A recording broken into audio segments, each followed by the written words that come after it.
अरविंद केजरीवाल के बाद आम आदमी पार्टी के दूसरे सबसे बड़े नेता हैं संजय सिंह।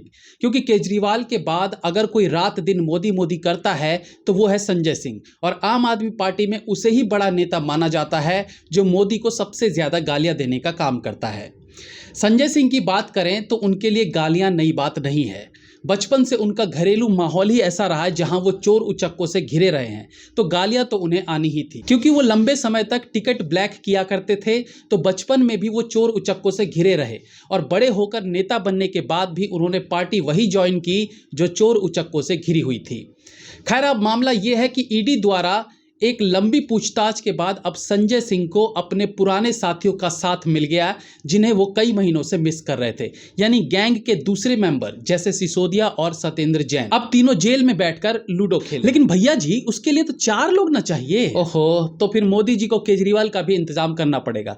अच्छा चलिए, वो तो बात की बात है। संजय सिंह की गिरफ्तारी के 3 घंटे बाद अरविंद केजरीवाल उनके घर पहुंचते हैं। लेकिन 3 घंटा बाद क्यों भैया जी? अरे ढोंडू, वो इसलिए कि उन्हें डर था कि कहीं संजय सिंह के साथ साथ ईडी उन्हें भी गाड़ी में ना बिठा ले। ओ हाँ भैया जी, गाड़ी में जगह भी तो खाली थी ना। अब समझा तू है। तो केजरीवाल जी संजय सिंह के घर पहुंचते हैं और उनकी पत्नी को सांत्वना वगैरह देने के बाद बोले कि संजय सिंह शेर है। अब बताओ, हम इतने दिनों से समझ रहे थे कि वो इंसान है और केजरीवाल जी कहते हैं वो जानवर है। भैया जी, वो शेर बोले हैं। अरे लेकिन है तो जानवर ही ना।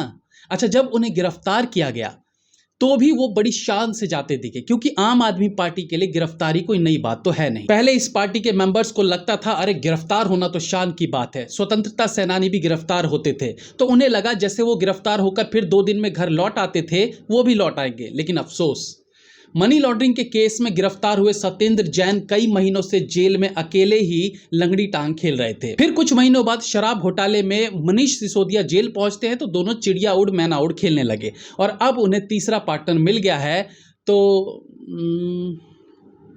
मतलब कुछ तो खेलेंगे ही। अब संजय सिंह की माताजी और उनकी पत्नी जी ने कहा कि वो निर्दोष है, उन्हें फंसाया गया इत्यादि, जो मतलब गिरफ्तार हुए व्यक्ति के परिवार द्वारा बोली आम लाइन्स हैं। आम आदमी पार्टी के मेंबर्स के परिवार द्वारा बोली आम लाइन्स। अब समझते हैं कि उनकी गिरफ्तारी के पीछे कारण क्या है। ईडी ने जो चार्जशीट बनाई है उसमें बताया गया है कि शराब घोटाले में एक आरोपी है दिनेश अरोड़ा, जो सरकारी गवाह बन गया है और उसने खुलासा किया है कि संजय सिंह ने उन्हें चुनाव से पहले फंड अरेंज करने की जिम्मेदारी दी और दिनेश अरोड़ा ने व्यापारियों से 32 लाख रुपए जमा करके पार्टी ऑफिस में मनीष सिसोदिया को दे दिया।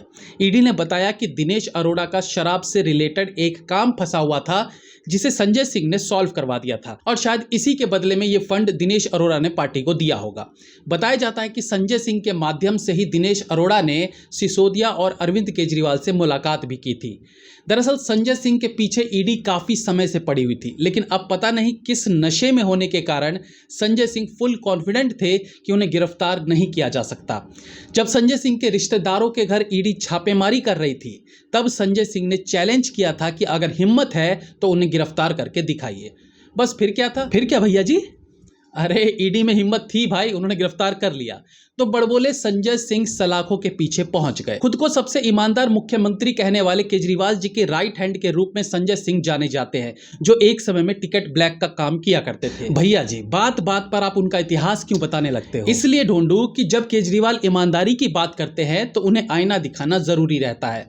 तो पिछले कुछ समय से जब भी आम आदमी पार्टी को कोई निचले स्तर की बयानबाजी करनी होती थी तो वो काम संजय सिंह को सौंपा जाता था। यानी संजय सिंह को पार्टी के सबसे मजबूत स्तंभ के रूप में प्रायोजित किया जा रहा था। अच्छा, ये सही है, केजरीवाल जी एकदम सेफ गेम खेलते हैं। यही कारण है कि उनके सभी साथी सलाखों के पीछे हैं और वो अपने बंगले में। तो संजय सिंह कृषि कानून वाले समय से ही बीजेपी को बुरा भला कहने के लिए सुर्खियों में आ गए थे। खैर, देखते हैं इस राजनीति में आगे क्या कुछ देखने को मिलता है। जय हिंद, वंदे मातरम।